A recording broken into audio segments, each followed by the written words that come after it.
So very good morning to all of you. We're almost set, and certainly our host, Monsieur Eric Andrieux, is already here and waiting to say a few words of welcome. And given the time constraints, even though we still have some people coming in and joining us, I think now is a good time to give Monsieur Andrieux a very warm welcome and listen to what he has to say to us this morning. Monsieur Andrieux, it's over to you now.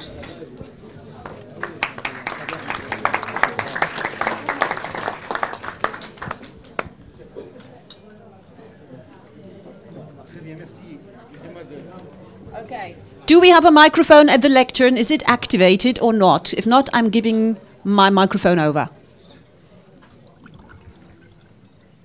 Shall we try once more? Doesn't look good. There you go. It's okay. And for you? Do you have a microphone? I'll come back and get it. En fait, parce que je vais m'exprimer en français et je m'en excuse de par avance, puisqu'on m'a informé qu'il y avait des interprètes donc, et que je pouvais me permettre ce petit luxe en tout début de matinée. D'abord, je voulais vous remercier à tous d'être là ce matin, parce que le sujet est d'importance, et nous le savons tous. Et c'est vraiment avec grand plaisir que je vous accueille à ce petit déjeuner au sein du Parlement européen, avec en toile de fond ce projet Copernicus et toute sa dynamique régionale. Je remercie bien sûr mes collègues eurodéputés présents ce matin à ce petit déjeuner, à savoir Christophe Gudler, je vais essayer de ne pas écorcher les noms, Gudler, voilà, Marianne-Jeanne Marinescu, Michael Wejcik, Joachim Schuster et Omar G. Mais aussi Joseph Ashbacher, directeur des programmes de l'Agence spatiale européenne, Bernard Plano, président du réseau des régions européennes, et là je fais un petit clin d'œil puisqu'on est quand même de la même grande région, on va dire ça comme ça, utilisant les technologies spatiales, et Andrés Jadla, représentant du comité des régions. Si je me réjouis de vous accueillir au Parlement européen, c'est parce que je pense que cette institution a un rôle à jouer, un rôle majeur, afin de travailler de concert avec le comité des régions et les régions de l'Europe entière pour faciliter la vie des citoyens, des PME et des autorités publiques. Et parmi les projets dont l'Europe peut être fière et qu'elle doit promouvoir, dans tous les cas tel est mon point de vue, et je le dis avec beaucoup d'émotion, Copernicus se doit d'être à l'avant de la scène. Cela me permet de souligner l'importance du réseau des régions européennes utilisant les technologies spatiales, Nereus. Pour les nouveaux venus, disons qu'il s'agit là d'une sorte de plateforme dynamique permettant aux régions européennes qui le souhaitent d'utiliser les technologies spatiales pour améliorer leur politique publique.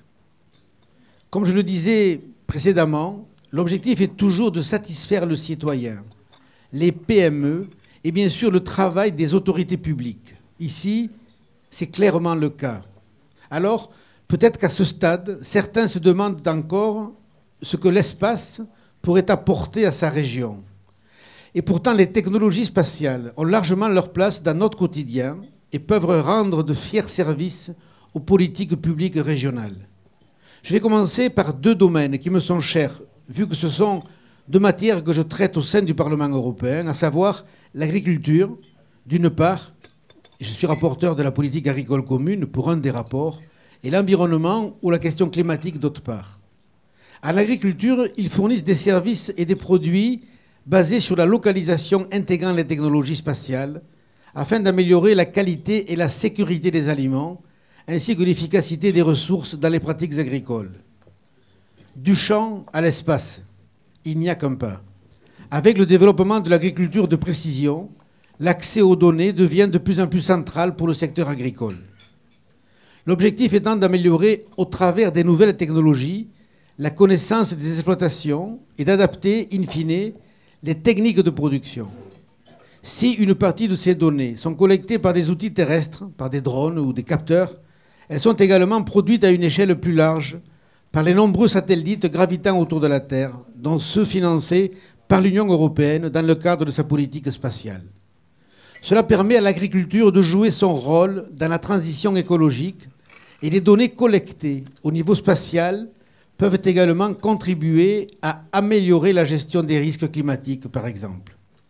Et là, je voudrais mettre ma casquette d'eurodéputé en charge de l'environnement et des questions climatiques, car ces technologies permettent la surveillance des conditions météorologiques. Comme je le disais dans mon exemple précédent, on peut surveiller des zones de glace, les mers, le mouvement de la surface terrestre, les forêts, l'eau, le mouvement du sol et le sol lui-même, pour les entreprises et les organismes publics en charge, par exemple, de l'efficacité énergétique, du développement de sources d'énergie renouvelables. Et pour illustrer cela par un exemple d'une actualité triste et tragique, je pense à cet instant à la catastrophe australienne récente. Imaginez aussi à l'aide que représentent de telles informations pour combattre les incendies et les conséquences, voire les inondations. Je suis originaire d'un département du sud de la France qui s'appelle le département de l'Aude. Et en ce moment même, donc il y a des catastrophes répétées, reconduites en matière d'inondation pour ce département et le département des Pyrénées-Orientales. Et c'est un sujet qui est loin d'être mineur parce que on est arrivé à un séquentiel d'événements climatiques sans précédent et très rapprochés. Et puis parce qu'il y a aussi l'évolution des incendies, mais aussi la prévision de la qualité de l'air, l'évolution du vent et des nuages, et donc on touche là à la question de la santé. Pour ce qui est de la santé, toujours, en prenant l'exemple de l'incendie de forêt, on peut, par exemple, plus facilement, sur la base de ces technologies, localiser les personnes en détresse. J'aurais pu vous citer bien d'autres exemples sur des dossiers sur lesquels vous êtes impactés.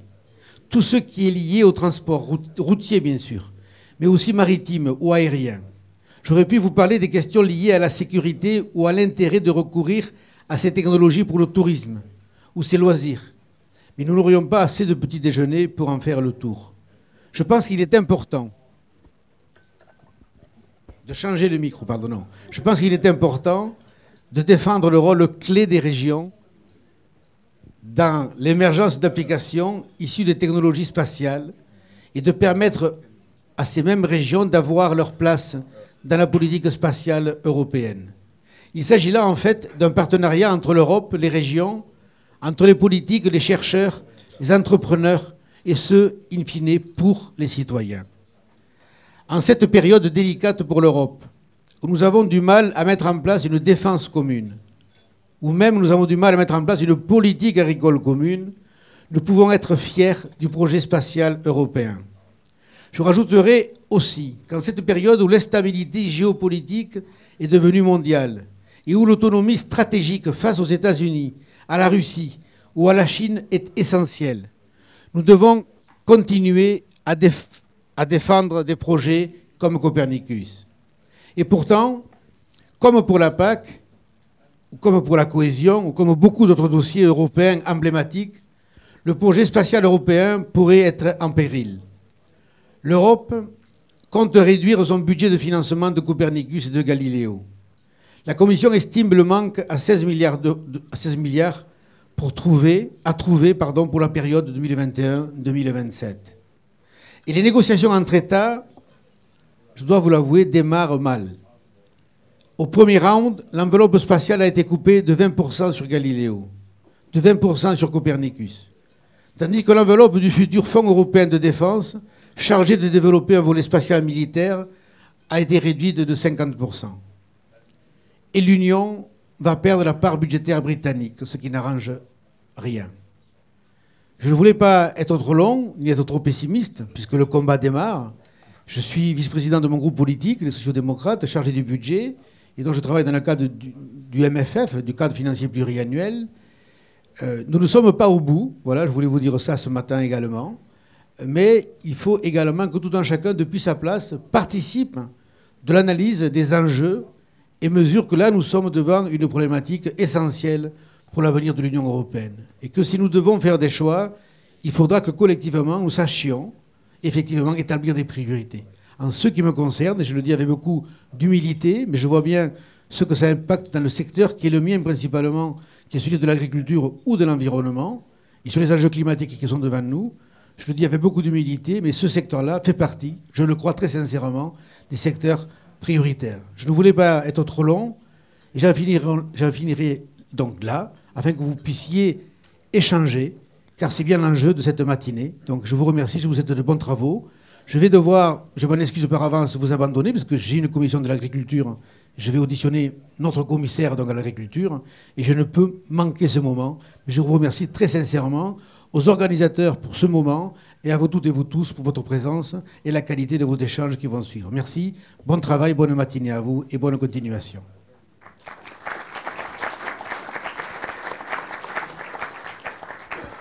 Merci, Monsieur Andrieux, and thank you very much for putting and basically highlighting the importance of Copernicus and a Copernicus4Regions initiative.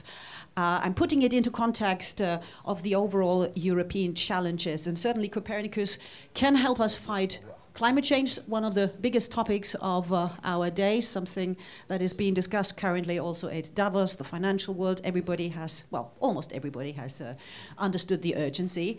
And Copernicus can simply help us also with its Earth observation capacity to better understand what's going on the ground, deal with it very quickly and very cost effectively, which is not that uninteresting. But before I ramble on, let me briefly introduce myself. My name is Monica Jones. I'm not a member of the European Parliament, but a business anchor at German international broadcaster DW, that's based in Berlin. But in recent years, I've had the pleasure to host quite a number of events surrounding European space programs, including Galileo and Copernicus, obviously. And I'm very happy to be here this morning. This is my very first breakfast debate. Very interesting atmosphere here, and it's very nice to see so many here being interested in space and in particular Earth observation programs. So a very warm welcome from my side. So you will have the chance today, you, that is the members of the European Parliament, to engage with public authorities who have come from various parts of Europe in order to share their experience in using applications and data that they got from Copernicus and what they did with it and how it helped them also translate it into policies that benefited citizens. So that should be very interesting, and I hope that we will have a lively debate. As we heard, Copernicus4Regions is a joint initiative by the European Commission, European Space Agency, and the Network of European Regions Using Space Technologies. We'll hear from all three in a moment, but first of all, let's just welcome all the representatives of those organizations I just mentioned. First and foremost, Monsieur Bernard Plano for the Network of European Regions Using Space Technologies. Good morning to you, sir. Josef Aschbacher, Director of the Earth Observation Programs at the European Space Agency. A very good morning to you as well. And last but not least, Matthias Peschke from the European Commission, where he's Director EU Satellite Navigation Programs, DG GROW. A very good morning to you. And whenever you don't eat or have your hands free, you're allowed to give them a round of applause so that they know that they're really welcome. Fantastic. And there is one very important lady I would like to introduce to you because she's the Secretary General of Nereus and the very engine behind the Copernicus4Regions initiative, Ms. Roya Ayazi. And you can tell us a little bit about what this initiative is actually about. Thank you. Good morning, everybody. The most important thing, I like to show you the people behind Copernicus4Regions, because the most important thing, Copernicus4Regions is not only a project, it's an initiative long-term that started years and years ago, and it will go on. We do other initiatives, and it's about community building. The community building part is the most important. The people that worked here together, they form a big community.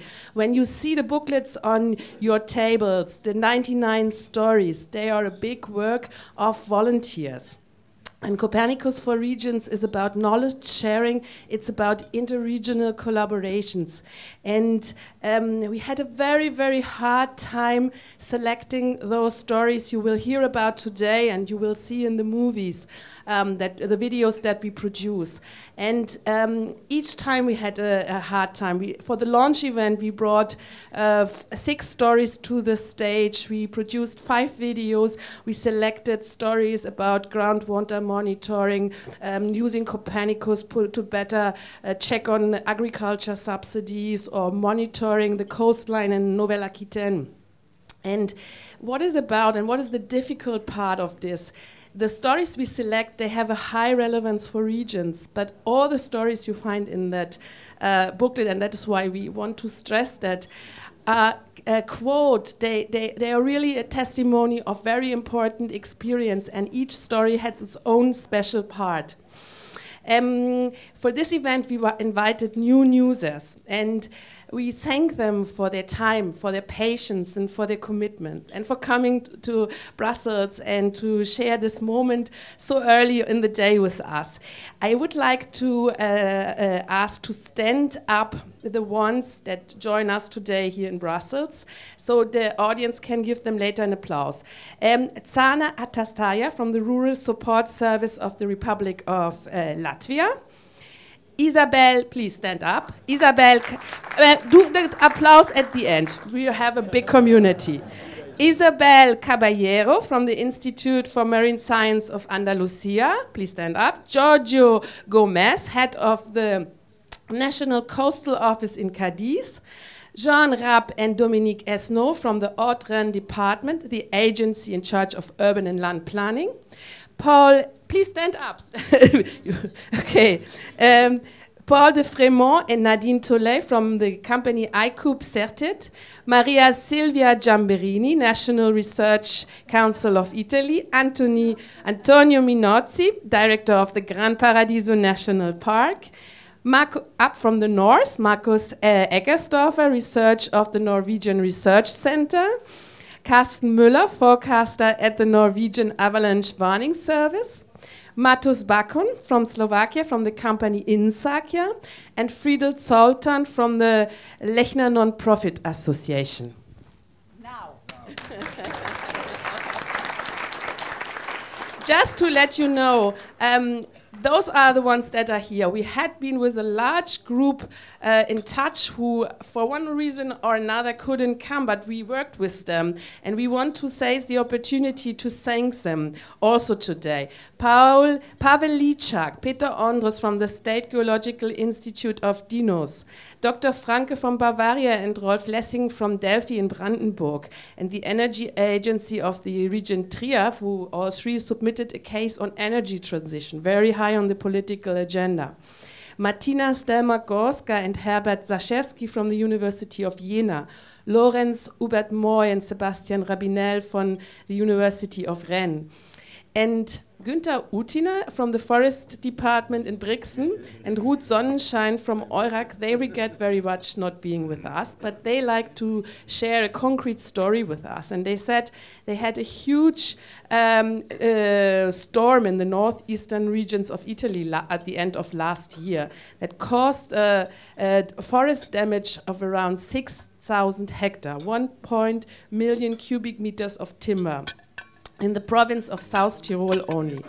And in such an extreme situation, the satellite images from the Copernicus program and the forest change maps they had gave them the opportunity to get an immediate overview of the impacted areas and take appropriate action, just to let you know.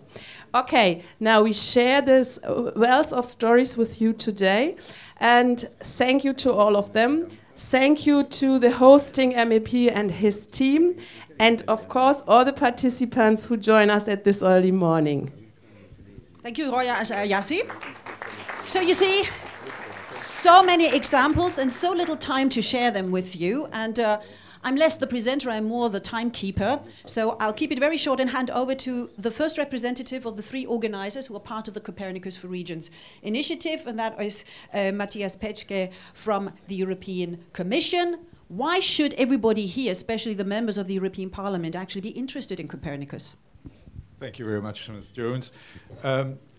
Very clearly, and let me say it in French maybe, in making reference to what has just been said by Monsieur Andrieux. Monsieur Andrieux a très correctement fait référence à la nécessité de satisfaire le citoyen. De satisfaire le citoyen. Les élus du Parlement européen qui sont ici ont comme tâche principale de représenter et de satisfaire le citoyen. Moi, en tant que fonctionnaire européen, encore plus. Donc on est là pour cela et on veut travailler avec le citoyen, on veut travailler avec les autorités nationales. On le fait de façon journalière, mais naturellement aussi. Et ça, c'est la raison pour laquelle nous sommes ici aujourd'hui, avec les autorités régionales. And the regional entities are for us absolutely key in our contacts with the user base.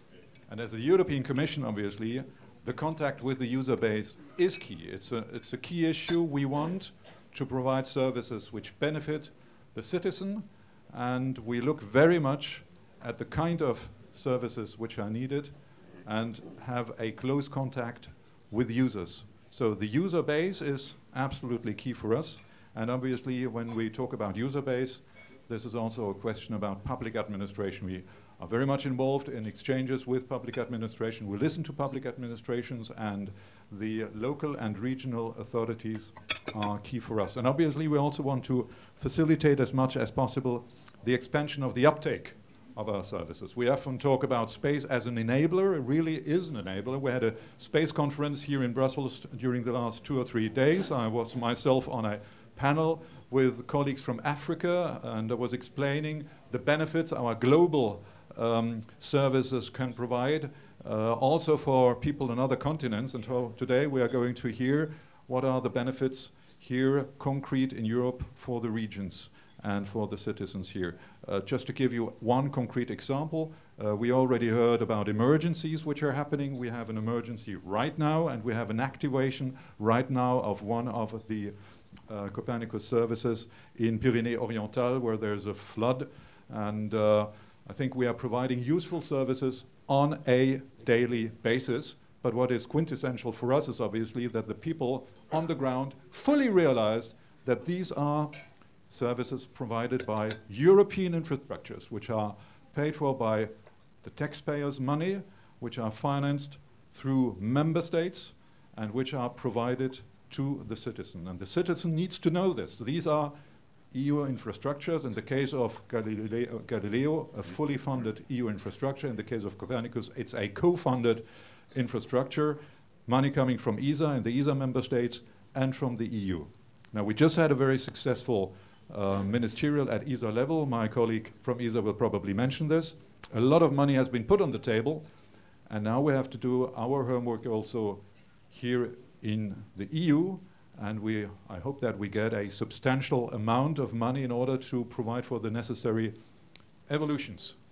We need the support from the European Parliament. We know that we have a very strong support with the European Parliament, with many members who are present here today, with President Tajani, who I see sitting over there, who is a strong supporter for space policy in the past, and he continues to be a supporter. We see it with his presence today.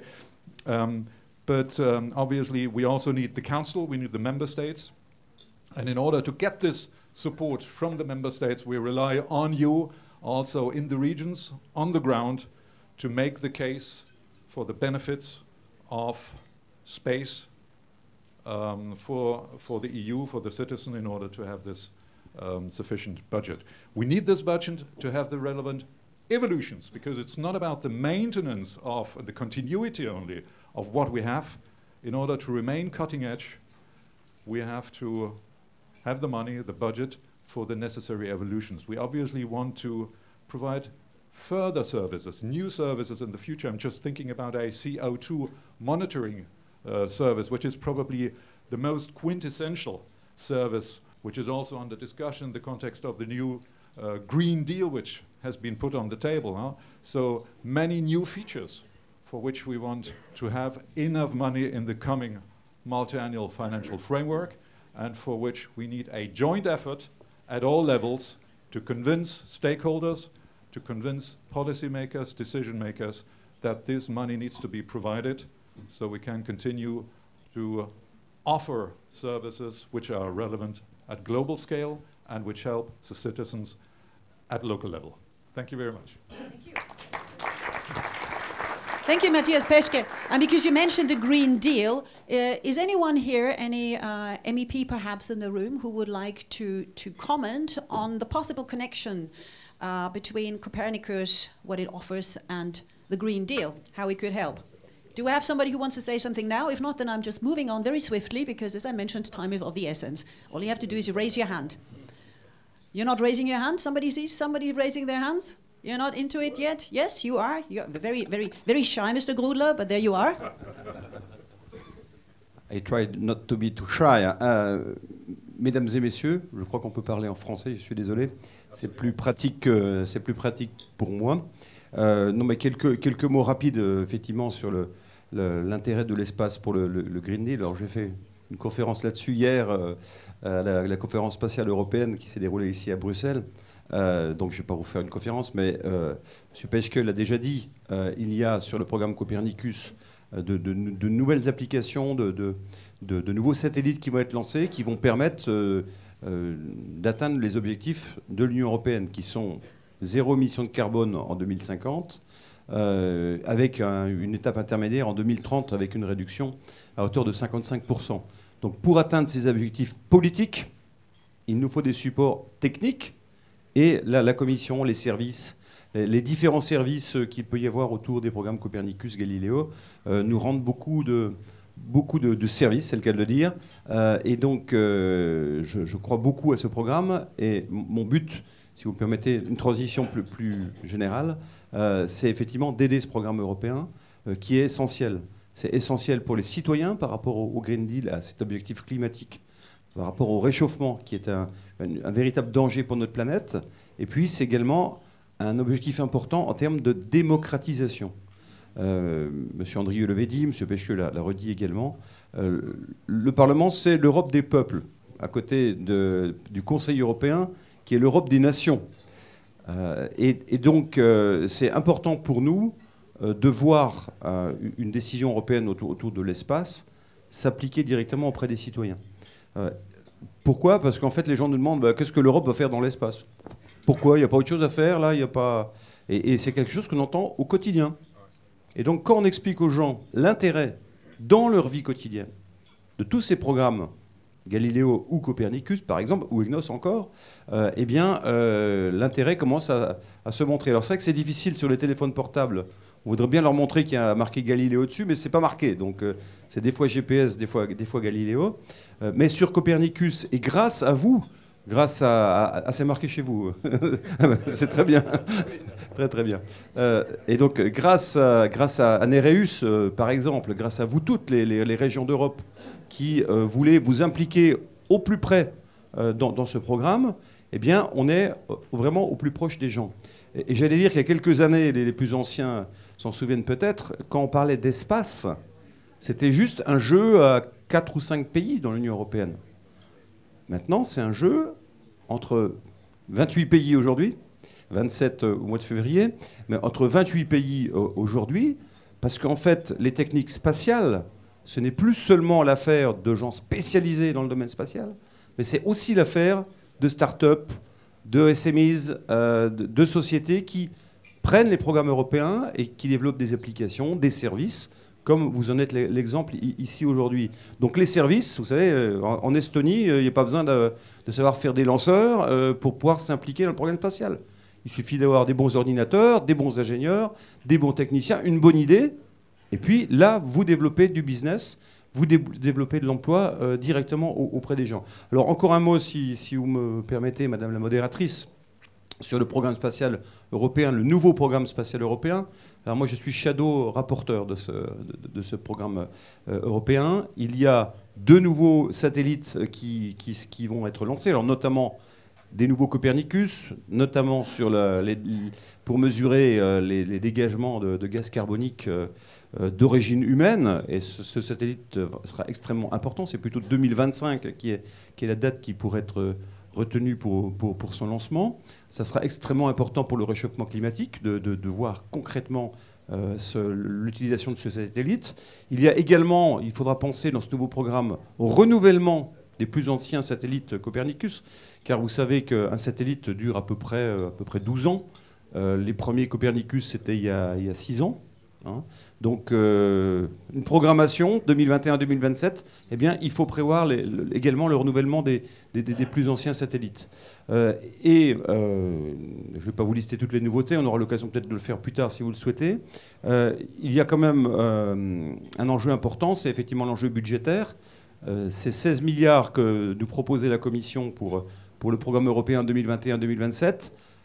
Le Parlement a proposé 16,9 milliards d'euros. Et donc, pour l'instant, effectivement, la présidence finlandaise avait proposé une réduction de 20%. Bon, c'est un jeu habituel, il ne faut pas s'inquiéter plus que ça.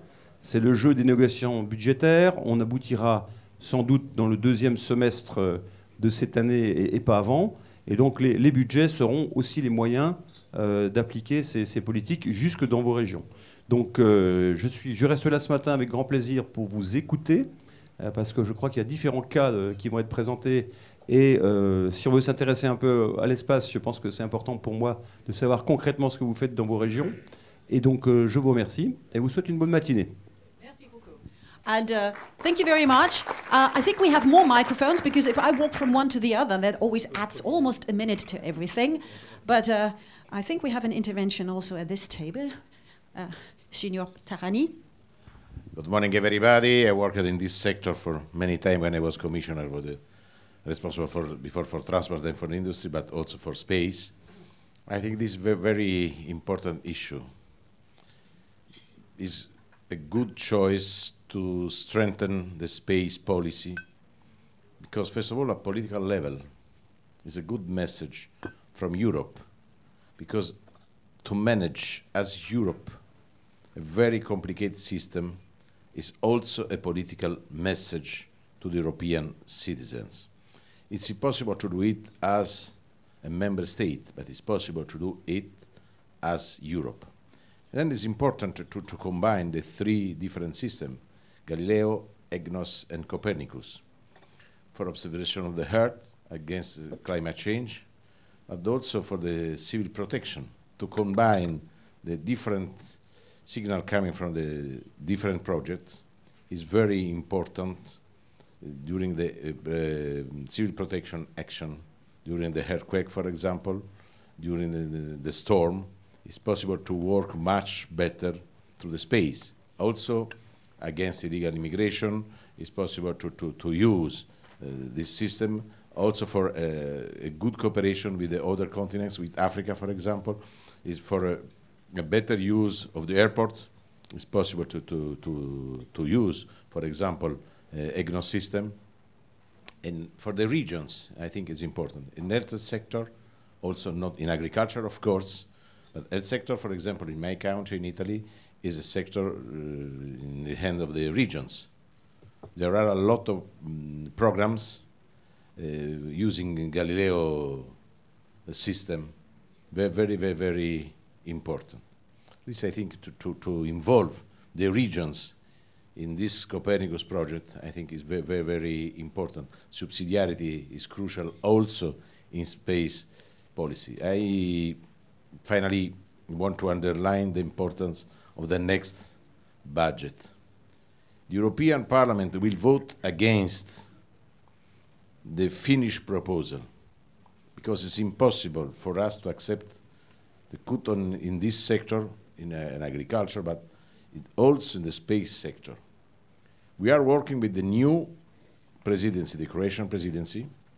During his speech in front of the European Parliament, also on Monday in Zagreb during the COSAC meeting, the meeting between the National Parliament, the European Parliament in Zagreb, the Prime Minister Plenković said, we will work for a better project. The European Parliament is strongly engaged on this because we believe in space policy. Nous sommes absolument convaincus qu'il faut soutenir ce secteur qui est crucial pour l'industrie, pour la santé, contre le changement climatique. Donc ce n'est pas une question sectorielle. C'est une question qui concerne le développement de l'Europe et aussi, j'insiste, c'est un message que nous envoyons à tout le monde que l'Europe est capable de gérer 3 systèmes super intéressants pour tous les citoyens, comme a dit mon collègue au début, très intéressants pour tous les citoyens européens. Ce sont 3 systèmes qui vont améliorer la vie de chacune et chacun parmi nous. Donc, bonne chance à vous tous. Nous sommes au travail et espérons de gagner ces matchs contre ceux qui essaient de couper l'argent pour l'espace. Merci beaucoup. Merci beaucoup. Mille grazie. And because the the importance of the regions was emphasized several times. I know that there are some interventions, but we will have more time for interventions. I think it's high time now to speak to one representative who can actually tell us about one of the user stories, which is one of the main reasons why we're here. And the first user story is in the agricultural sector. It's actually agriculture in Latvia, and I just get rid of this before I break it, because they had very, very bad weather in August 27, if I'm not mistaken, very, very heavy rain, and that was just ahead of the harvest season, and obviously that was a big problem.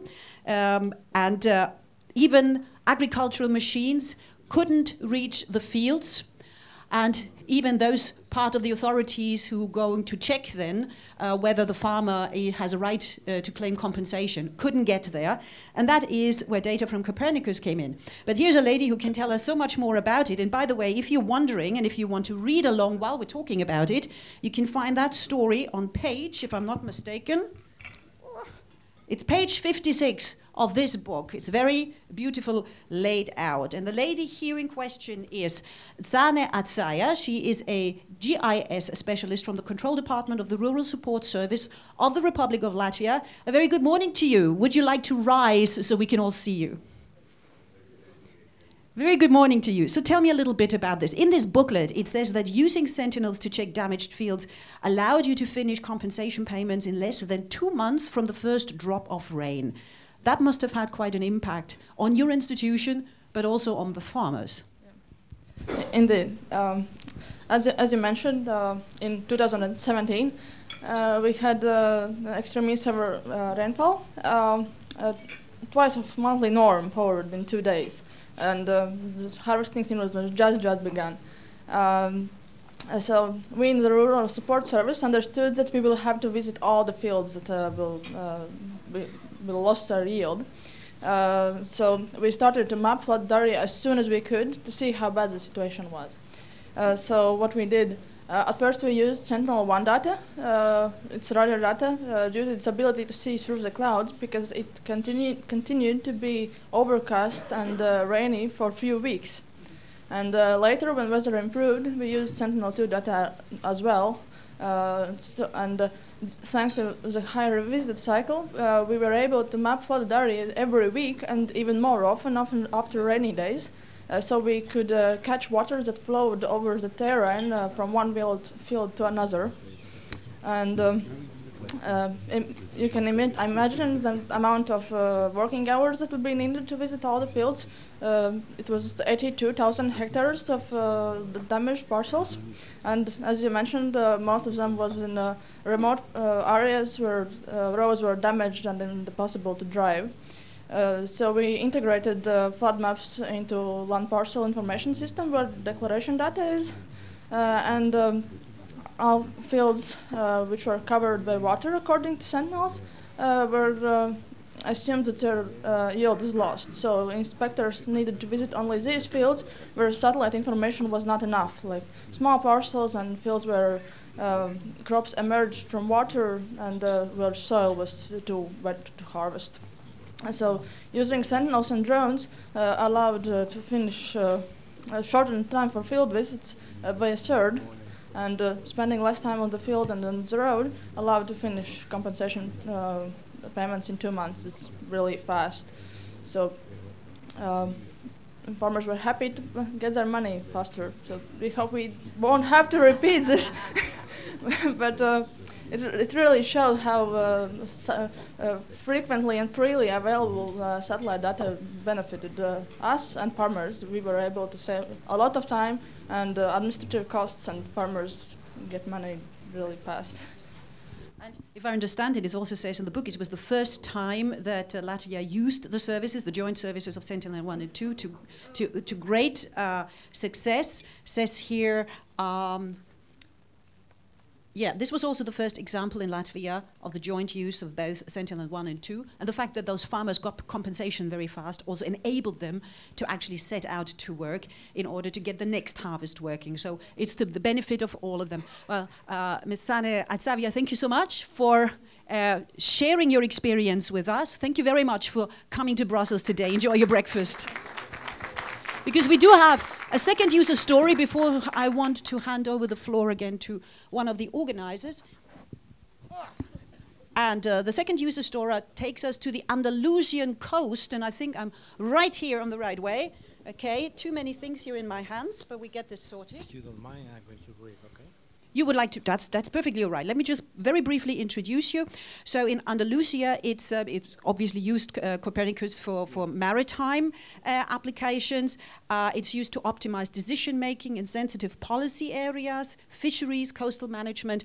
And let's remind ourselves that the Andalusian coast is about 1,000 kilometers. So that is quite a handful to keep an eye on and basically do the right thing for tourists, for fishery, for industry, for everybody, and keep the ecosystem intact. So the gentleman right next to me is Gregorio Gomez. He's the head of the National Coastal Office in Cadiz. Beautiful place, been there several times. The story of his user story you can find in this book on page 158. And you're going to tell us a little bit about how you're dealing with Copernicus or how it helps you deal with the coastal area. Okay, thank you very much. Thank you very much for inviting us. We coastal engineers and coastal managers are working in a physical environment which is continuously changing. The coast is evolving under wave attack, and littoral processes are very complex, amongst other reasons due to the random character of the wave climate. We don't work like other of my civil engineering colleagues specialized in roads or bridges in a physical area where changes on the physical environment are relatively small, if any at all.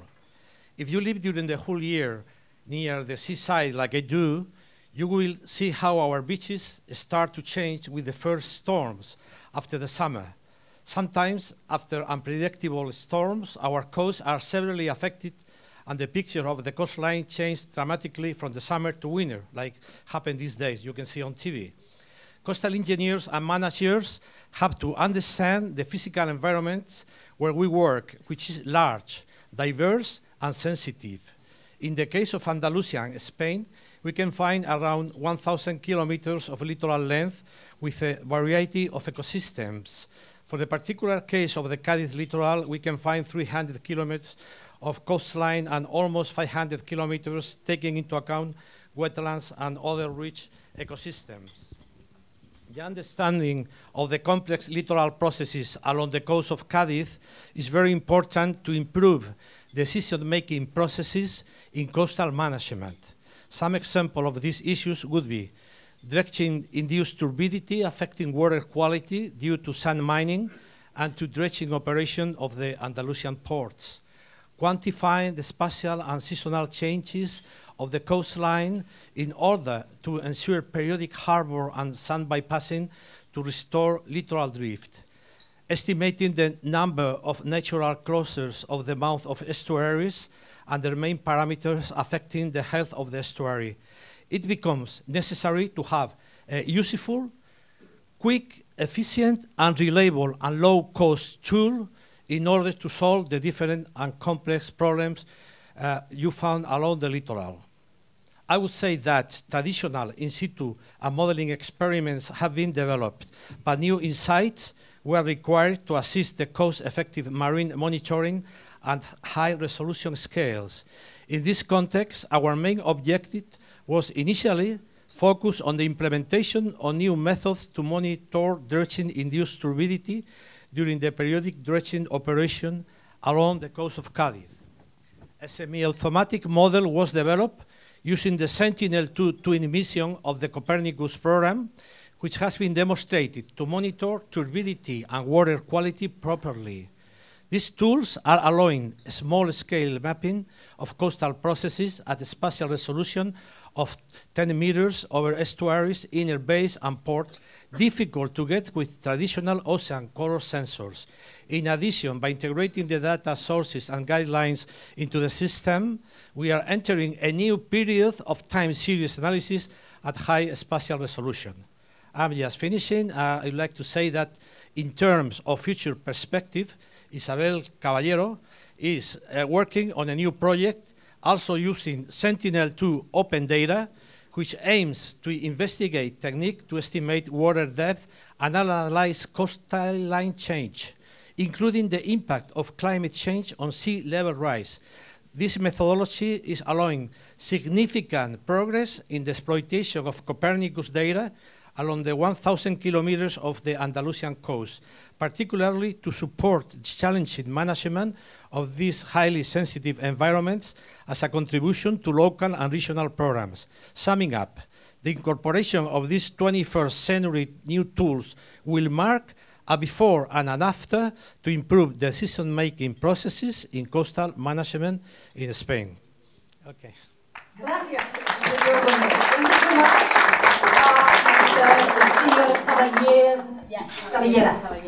Yeah. Thank you so much. And you mentioned the sensitivity of this region. I mean, the ecosystem of the ocean is crucial to our survival, of course, but in that particular case, the estuary that we heard about is adjacent to the Doñana National and Natural Park, which, by the way, is the largest reserve of that kind in Europe. So we definitely are very grateful to you using the Copernicus data in order to keep it all intact.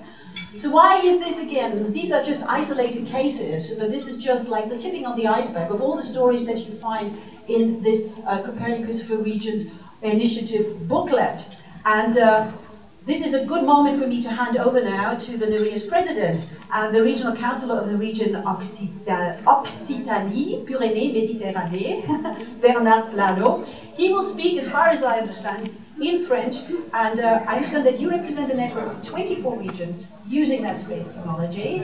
So how do you share these stories, this experience in an ideal way? What do you do with those regions that are not yet connected? Bonjour à tous. D'abord, je vais prendre la possibilité de parler en français, puisque c'est possible. D'abord, vous remercier d'être présent. Je voudrais remercier d'abord Éric Andrieux de l'accueil qu'il nous a fait et l'organisation qui nous a permis de nous réunir ce matin. Voilà. Remercier M. Peschke, remercier M. Je vais peut-être écorcher votre nom, H. C'était très bien. Et puis, chers membres du Parlement européen qui sommes là, et vous, mesdames et messieurs. Donc, je souhaite d'abord vous remercier d'être venus, pour certains très loin, hein, Espagne, Italie, et même plus loin encore, d'être venus à cet échange sur l'utilisation des données Copernicus et aussi Galileo, et voir comment on peut partager nos expériences dans cette utilisation des données. Voilà. Donc, la publication que vous avez sur les tables, donc, qui a été réalisée il y a à peu près une année, hein, c'est le fruit d'un travail commun, collaboratif avec la Commission et l'ESA, et je voudrais les remercier effectivement de ce soutien. C'est 99, si je ne me trompe pas, projets, hein, qui sont des exemples réels. Donc certains viennent d'exposer la Constitution, également le retour qu'ils ont pu en faire d'expérience, et je crois que ça doit donner beaucoup d'idées à toutes les régions que nous avons au sein, bien sûr, de Nereus. Vous avez cité 21 régions, mais notre ambition, ça serait d'élargir effectivement l'utilisation de ces expériences plus largement que le contour de Nereus. Je crois que les régions ont à peu près tous le même problème, que ça ne soit pas de la même façon en fonction de leur situation géographique en Europe, mais on retrouve tous les mêmes problèmes d'agriculture, les problèmes de pollution, les problèmes de la pollution pour certains de la mer, les migrations, les feux, ainsi de suite. C'est vrai que la maison est en train de brûler un peu partout, et je crois que l'utilisation de ces données, il faut absolument que nous puissions se concentrer et essayer de sauver plus ou moins bien notre maison avec l'utilisation de ces données.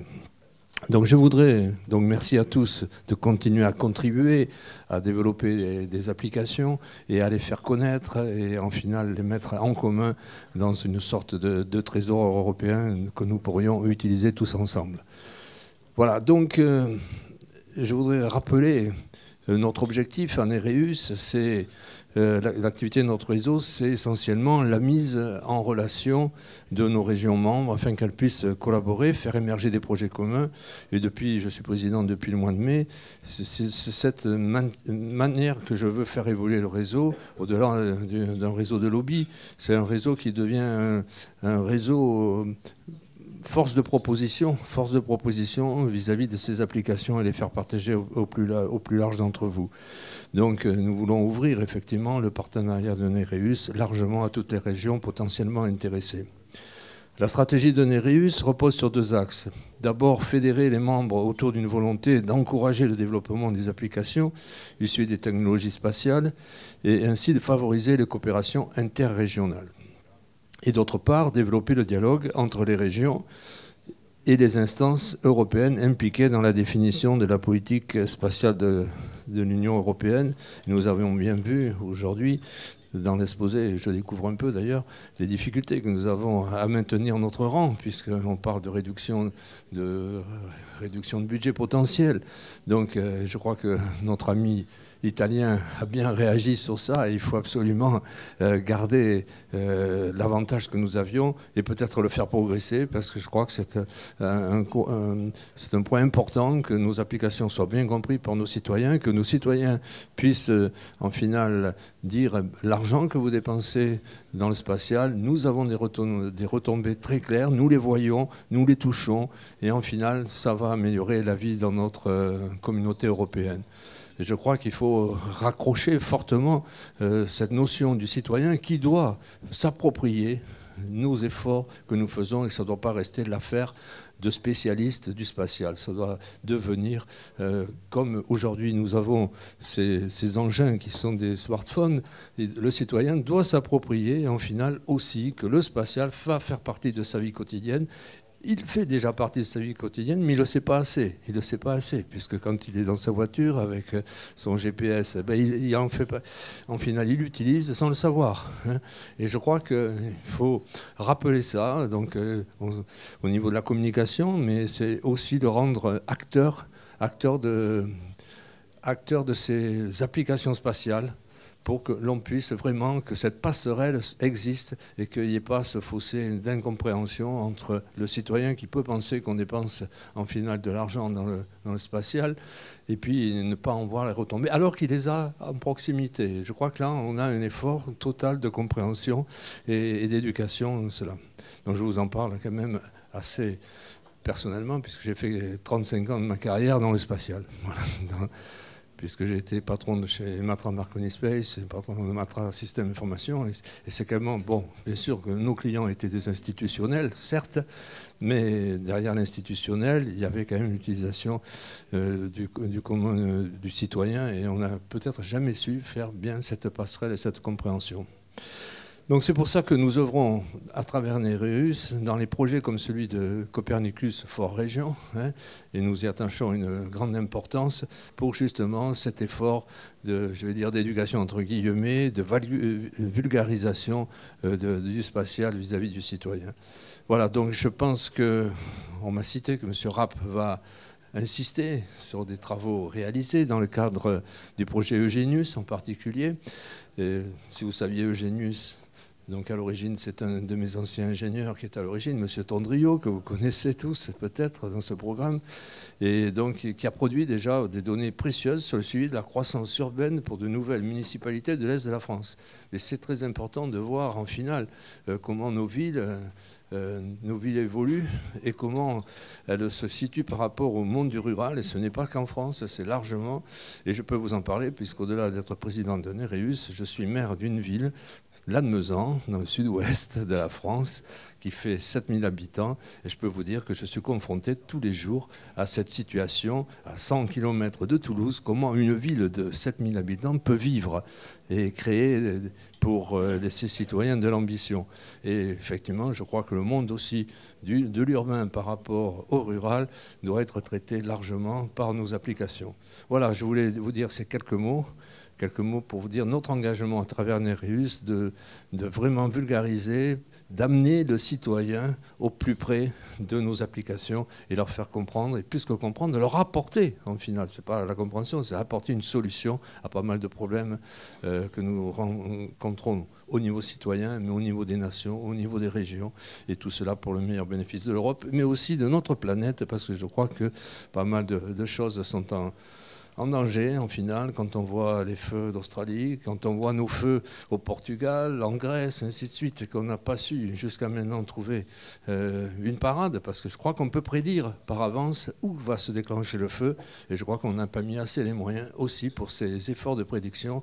On est toujours en combat quand la maison brûle, mais jamais en anticipation pour qu'elle ne brûle pas. Merci beaucoup de votre attention.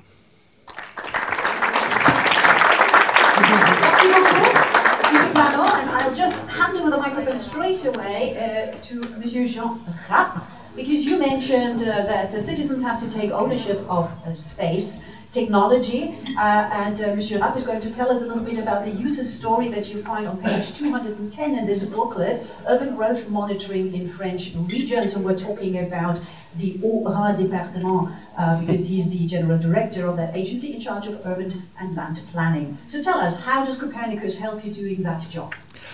Merci de me laisser la parole, et je vais peut-être rentrer dans cette courte introduction sur deux angles un petit peu différents. L'un des angles, vous le verrez, thématique, celui de l'urbanisme qui a été évoqué par M. Plano. Un autre angle qui est celui de la diffusion de l'information, parce que vous l'évoquiez tous, la cible finale est le citoyen, mais il faut qu'un certain nombre de dispositifs existent, des pièces du puzzle doivent être bien agencées les unes aux autres pour que, in fine, tout le travail qui est fait à l'échelle de vos différentes instances finisse par servir directement aux citoyens. Et ces intermédiaires sont, oserais-je dire, tout aussi importants que l'initiative politique et technique mise en œuvre aussi dans le cadre de l'opération qui est aujourd'hui évoquée et soutenue. Parce qu'en définitive, envoyer des satellites, s'intéresser avant même à leur envoi sur ce qui doit être expertisé, c'est évidemment essentiel, mais il faut des interfaces, des intermédiaires pour pouvoir utiliser ce qui aujourd'hui est une matière extraordinaire, qui n'existait pas il y a encore si peu, à l'époque où nous devions travailler sur, au mieux, des photos aériennes avec une périodicité incertaine, une qualité, n'en parlons pas. Et aujourd'hui, c'est bien le fait de pouvoir travailler à plusieurs. Je pense à mes collègues du CERTIT à Strasbourg, de l'université. Je pense à l'ADOR et à l'agence que je représente aujourd'hui. Et je pense à vous tous, pour pouvoir produire de l'intelligence à partir des outils que vous nous mettez à disposition.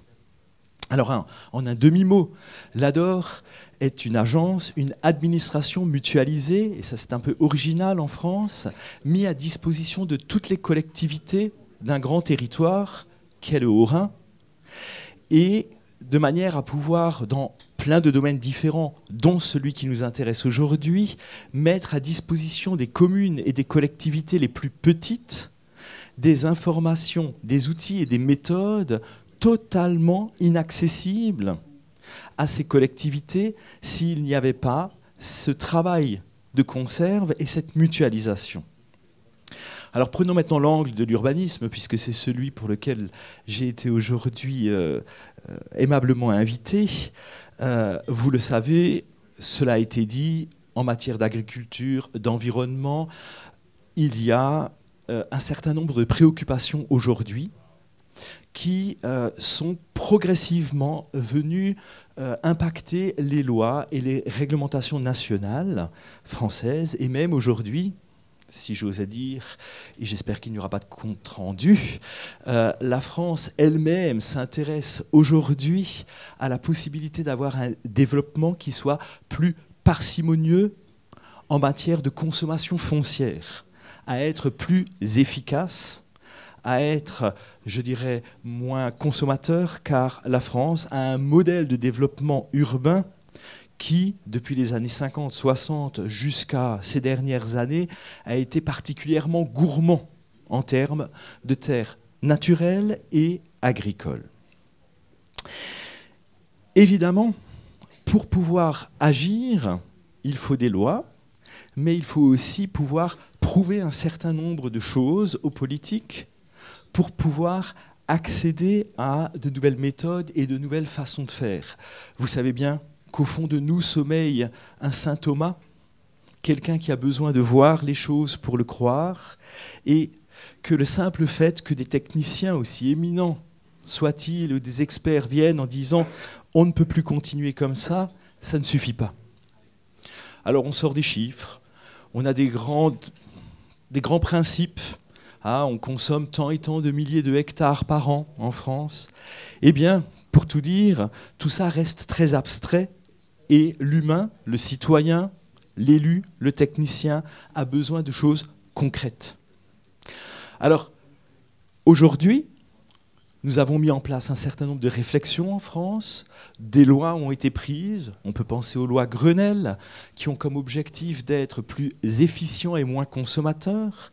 Une toute nouvelle instruction gouvernementale est tombée au mois de juillet de l'année dernière, avec comme forte ambition zéro artificialisation nette d'ici 2050. Ça veut dire qu'il va falloir faire preuve d'une nouvelle forme d'intelligence collective pour continuer à se développer sans avoir un certain nombre de conséquences pour notre territoire. Alors à quoi sert le dispositif, les dispositifs, devrais-je dire, que vous avez mis en place? D'abord à analyser le territoire, à analyser d'une part cette consommation foncière, ce développement en taches d'huile, mais d'autre part, à mieux comprendre le fonctionnement interne des agglomérations. Voir où il reste des disponibilités dans l'urbain. Voir la capacité de mutation des espaces, les friches qui sont à privilégier avant de commencer à consommer autour. Et cet outil, et notamment la récurrence, le fait d'avoir régulièrement des informations de même qualité, de même niveau, permet de montrer aux élus dans quelle mesure les développements forts en termes d'urbanisme, parce que nous sommes en période de reprise en termes de construction en France, notamment dans le Haut-Rhin et notamment dans le secteur sud qui est attenant à la Suisse et à l'Allemagne, dans quelle mesure ce mouvement de développement qui, je dirais, satisfait tout le monde, les chiffres sont au vert, il y a de la construction, l'emploi augmente, le chômage baisse, mais a aussi une répartition spatiale, une répartition sur la vie de tous les jours.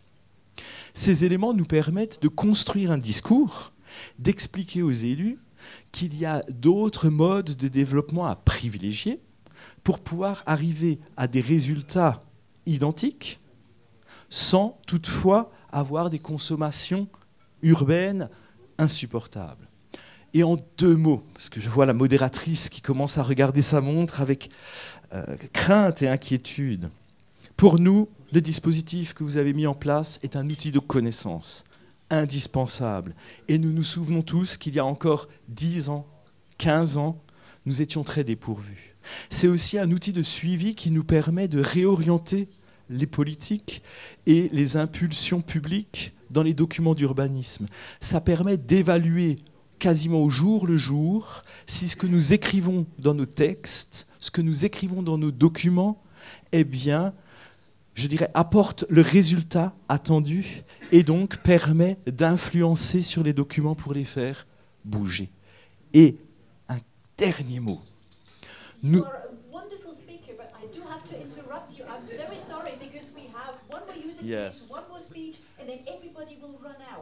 Un tout dernier mot. Nous sommes à la une phrase, mais ça peut être long. Nous sommes à la frontière de plusieurs pays. Aujourd'hui, les données, elles sont très nationales. Grâce à vos dispositifs, nous pouvons comprendre comment fonctionnent des territoires qui sont à cheval entre la Suisse, c'est aussi un peu l'Europe, l'Allemagne et la France, et construire des politiques communes, ce qui, il y a encore 5 ans, avec les photos aériennes, s'arrêtait au Rhin. Merci beaucoup, Jean. And not too early, because soon a lot of what you told us, and in very much detail, can be found on page 210 in our Copernicus4Regions initiative booklet. And I'm finding my way now to our 4th user case for which we still need to have a few minutes because it's worth it. It takes us to the Gran Paradiso National Park.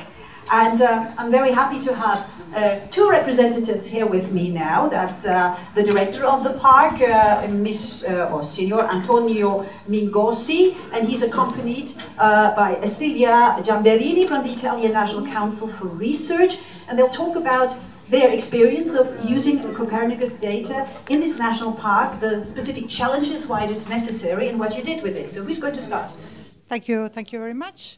I start to introduce the case. Gran Paradiso National Park has been involved in a large Horizon 2020 project, which is called the Eco Potential, and which was specifically designed to make use of Earth observation data for studying and improving the knowledge of natural ecosystems. And together with Gran Paradiso National Park, we worked together with other 25 protected areas around Europe, including Doñana, that was mentioned before, that was already involved, covering different kind of ecosystems. And in all those protected areas, researchers and the technical staff of the parks worked together, and they designed specific research projects to address specific challenges in the conservation of the parks.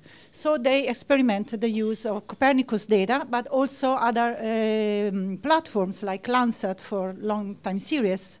And they strongly needed long time series. They strongly need the analysis of changes in natural ecosystems for improving conservation. In the project, we produce a large amount of maps, Earth observation products, models, ecological models that use Earth observation data, embedding them into the models, and also policy recommendations for improving the use of Earth observations at European level. Now I leave the floor to Antonio. Thank you. Messieurs, dames, ladies and gentlemen, bon, je dois m'appuyer un peu sur quelques notes écrites. Pour deux raisons. Disons, la première est que je n'ai pas pu suivre le projet dès son début, car je n'étais pas encore directeur du parc. Donc, je suis là depuis quelques temps seulement. The Gran Paradiso National Park has a long tradition of long-term monitoring data, mostly about alpine, ibex, and chamois. And studies show that the reproduction strategies as well as the dispersal movements and therefore the genetic flow are related to habitat and climatic features and changes. The Gran Paradiso National Park used satellite data during the Ecopotential project, including Sentinel data, pioneering their application to analyzing land cover and snow cover changes and to modeling wildlife habitat and distribution. The use of remote sensing showed a great potentiality. In fact, it may offer long series and high-resolution maps that are fundamental for long-term ecological studies and monitoring. Moreover, remote sensing do provide an effective support to monitoring remote areas, reducing, in this way, the monitoring effort and cost, and allowing a better spatial and temporal coverage of data, thus improving the knowledge on the ecology and the space use of ibex and chamois. At the same time, remote sensing data must be used with caution because they need an accurate ground truthing to avoid the risk of important misinterpretation, and because sometimes they are not able to adequately represent and investigate phenomena. In the Gran Paradiso National Park, we investigated, among others, the use of snow cover maps, since the extent of snow cover can significantly influence the different aspects of the ecology and behavior of mountain ungulates. Land cover changes over long time periods to monitor grassland tree encroachment, as well as the very high resolution vegetation maps to monitor invasive vegetation species. However, to reach the optimal use of remote sensing to support conservation, a few further steps are needed. A continuous collaboration with research institutions to enable an effective use of update research findings. the validation of satellite maps through in situ data, a constant training of the technical staff devoted to monitoring, and an easy-to-use external service that can provide the protected areas with continuous time series of remote sciences products. In this sense, a research project with a short time span constitutes a limitation to the technology transfer if the research results are not mature enough to be translated into product and services. With these future steps, protected area like Gran Paradiso can really, thanks to Copernicus data, improve the effort in the protection of habitats and species and implement an effective protection management. So, thank you very much. Sorry. Thank you very much, Signor Ningosi and Signor Gamberini. And of course, this youth story can also be found in the booklet on page 134, in case you want to read up on it. And we have one more representative of the organizers before I can turn to you for your comments and questions, and that is Mr. Aschenbacher from the European Space Agency. He's the director of the European Earth Observation Program, and we would very much like to know a little bit more about the financing issue and, of course, the future of Copernicus. So thank you, Monica. Thank you for giving me a few minutes of addressing you, and I really like to appreciate the time the parliamentarians are spending here, because I think it's a very useful debate, a very important one, that we discuss the usefulness of some of our space programs. So Copernicus, I think everyone has heard now, is a fantastic program. It's actually a world-leading program. Copernicus has been established with the European Union, the European Parliament, and the European Space Agency. And it is really one example where you can see how Europe can work together successfully if all the institutions are doing their best in order to make it happen. And I really like to acknowledge the support of the Parliament, which is here, has been instrumental in getting Copernicus not only off the ground, but well funded in its current stage. And also Mr. Tajani, who was here before, was saying a few words on the importance of it. I really would like to thank the parliamentarians, the European Parliament, for the fantastic support given to Copernicus so far, and of course this will hopefully continue in the future. But also let me acknowledge the European Commission, who is leading Copernicus, and we are extremely well working together. Thomas Peczky is here, Mauro Facchini is here, and some other colleagues. Without those, it would not happen, and this is a really very good cooperation. And I'm saying this because Copernicus is quite often used as a model how Europe can work together and bring up a fantastic program for the world and for European citizens. And everyone is saying and is acknowledging that Copernicus is a world-leading program, and this is quite rare, because in space, where I'm working, usually NASA is leading, or China is leading, or some other private companies like SpaceX or others are leading, but here in Copernicus, Europe has a leadership, a global leadership, and I think this is really good news and great news. So what are the next steps? And Monica asked what are the next, what's up in the air for the next phases. Matthias was mentioning the ESA program, which we had adopted at the Ministerial Council in November. We had a very successful Space 19 Plus, as it is called. We got 12.5 billion for 3 years time frame. But Copernicus was doing particularly well, because we got 400 million more than what we asked for. I was putting a proposal on the table for 1.4 billion. We got 1.8 billion, which is quite remarkable. And I think this is also showing that this is a program that people want, ministers support, and which is absolutely needed in order to implement some of the policies which we have, the Green Deal and many others.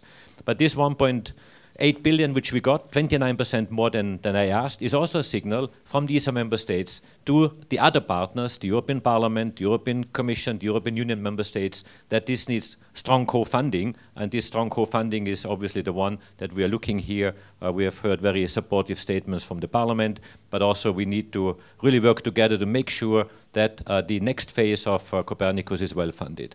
And there we have at the moment a problem, because the Finnish proposal, which has been put on the table in December is not good, and I want to say it very clearly. If that proposal will remain, we have a big problem, because then we cannot invest in the future, we cannot invest in innovation, and we cannot maintain the leadership which we have today.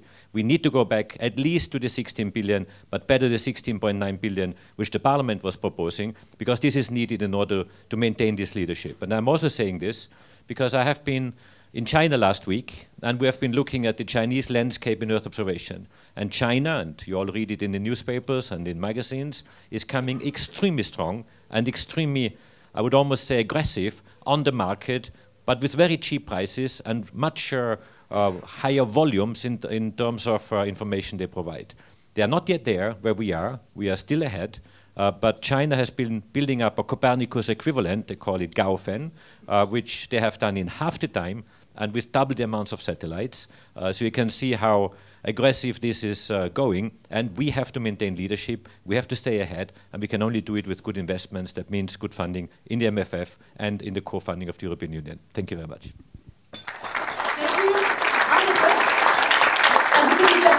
China, there was one big leading politician a couple of years ago. The difference between Europe and China is China has a plan.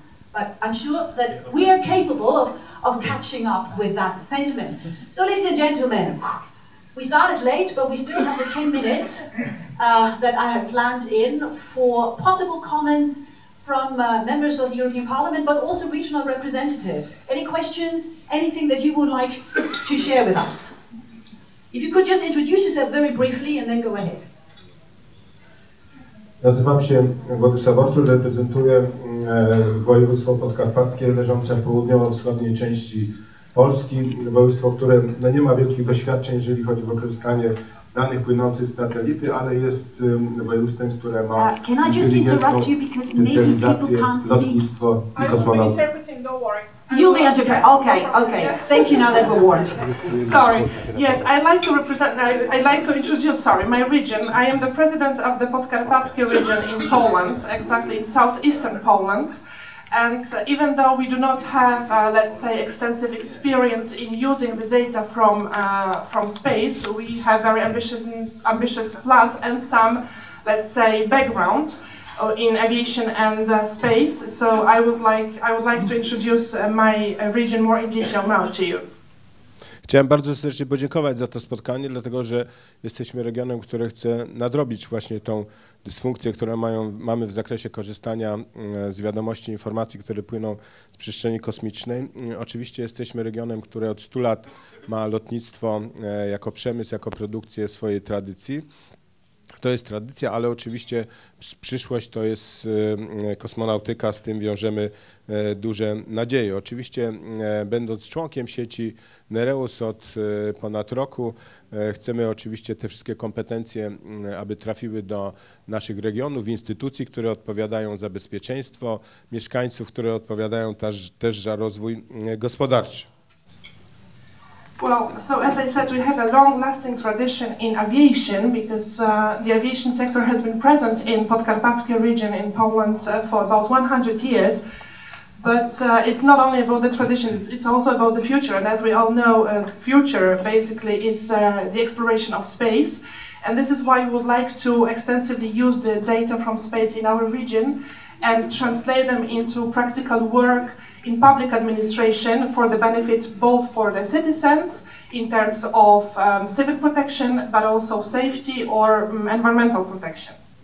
Mamy dużą aktywność studentów, kadry naukowej, jeżeli chodzi o też przemysł lotniczy i kosmonautyczny. Dlatego też postanowiliśmy utworzyć z Europejską Agencją Kosmiczną inkubator kosmiczny ESABIC, który będzie już od tego roku działał tak, aby można było bezpośrednio finansować pomocą bezwzględną startupy. Jest to ważny element rozwoju przemysłu kosmicznego. Dziś nasze firmy, znane i uznane marki w Europie i na świecie kooperują z przemysłem lotniczym, kosmonautycznym. So we've been the member of the Nereus network for a year, and we have very ambitious plans, as I said beforehand. For instance, together with the ESA, European Space Agency, we have already set up an incubator for our region that is called ISABIC. We have very many students and, let's say, representatives of the world of academia, teachers who are very active in this field. And through this incubator, ISABIC, we are planning to finance startups in the field of space exploration and the use of data from the space, because we think that it will directly translate very well into the economy of the region, and also therefore will work for the welfare of the small and medium enterprises. If I may, I'm very sorry. Finish. Okay. Już jesienią tego roku chcemy przeprowadzić szkolenie, warsztaty związane z poprawą kompetencji, związaną z wykorzystywaniem danych płynących z kosmosu. Zrobimy to z siecią Nereus i także z siecią Copernicus. Myślę, że to dzisiejsze spotkanie, za które też chcę jeszcze raz bardzo serdecznie podziękować, pozwoli, abyśmy dołączyli do tych dobrych praktyk tutaj dziś, które były przedstawiane przez poszczególne regiony, które mają już sukcesy, a my na nie oczywiście czekamy. Jeszcze raz bardzo serdecznie dziękuję. Dziękuję. Yes, already in autumn this year, we will organize a workshop together with the Copernicus and the Nereus networks. It will be a workshop that will aim at improving the skills in exploring space and using the information from space in public administration, and not only. So I'd like to invite all of you and also thank very much for the organization of this meeting. I think that we all share very good practices and we have many things to learn from each other. Thank you. Thank you very much. Thank you very much. 4 minutes. Anyone in this part? We haven't had this side of the room yet. Anyone here? Here's another. I saw that. I just wanted to see if there's someone on that side, but obviously the microphones are ready now. Hello, everybody. I see there's almost 10 o'clock and I was in the speaker list and must speak a little bit too. I'm representing here a committee of the region and I myself was mayor of the decentralized city in Estonia 10 years right now, working as vice mayor about space, innovation, so on. But here I represent committee of the region and I'm doing 2 rapporteurship about space strategy for Europe and space program for Europe. I make very shortly. I must point at 3 points. One is I see big future of the space technology and Green Deal. Everybody in this room noticed this is very important. We have a lot of solutions in the regional level, in the science level, in the data level. Second point is we must not forget that the local authorities is most implementator of European legislation in Europe. I'm here some facts like 1765, in some cases 90% that we implement all the acts we are doing in European level. And this must be very higher role in future to not forget even in level of European Parliament or European Commission. And third point, most of you was in the European Space Conference 2 days ago, and we announced the Vice President Verstappen pointed about SMS, what's the role of SMS.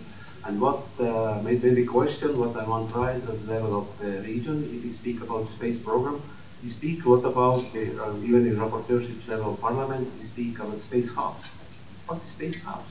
I think new parliament, new commission must follow this space hub. What is space hub, what opportunity does space hub have for SMS, what opportunity they have for regional commission. This is all from my side. Thank you, Nereus. The organizers kind of, like Roya says, really community builder between ESA, Commission, Parliament. Commission is here. Thank you for your help and cooperation. I think this is very, very important to have that kind of lovely figures. Thank you, Nereus, and wish you access. Thank you very much. And yes, we made it. It's 1 minute to 10. I don't think it makes any sense to ask any one of you to get up and say something because I would have to stop you straight away. But I use the last 45 seconds to thank you for joining us this morning for breakfast. I hope you had a chance to eat and drink a little bit as well. And as you can tell, there is so much to say and to share about Copernicus, in the regions in particular. And this is why I would like to really recommend to you, get hold of that booklet, and when you fly somewhere or take the train somewhere or you sit back in the car, browse through it. There are 99 fantastic user stories in there, and this is not the end. The story continues. As far as I understand, the organizers work on continuing and adding more and more stories. Maybe one of you in here will actually be part of that and help us add some of those user stories. Please stay tuned, please keep an eye on it. Now with this concluding this breakfast, and as I know that you all have other appointments, a big thank you to our host, of course, MEP Eric Andrieu, his team, and Juliette Turpin from the European Commission, Alessandro Tassa from ESA, Roy Ayasi from Nereus, of course, Margarita Krisaki and Svetlana Dimitrova from the Nereus team, who are hovering around here. Yes, there they are. A big thank you to the video team for documenting this debate. Big thank you to all of you for attending, either online somewhere or here in person. Have a wonderful day, and please keep Copernicus at the center of your daily work and your life, and all the best for you.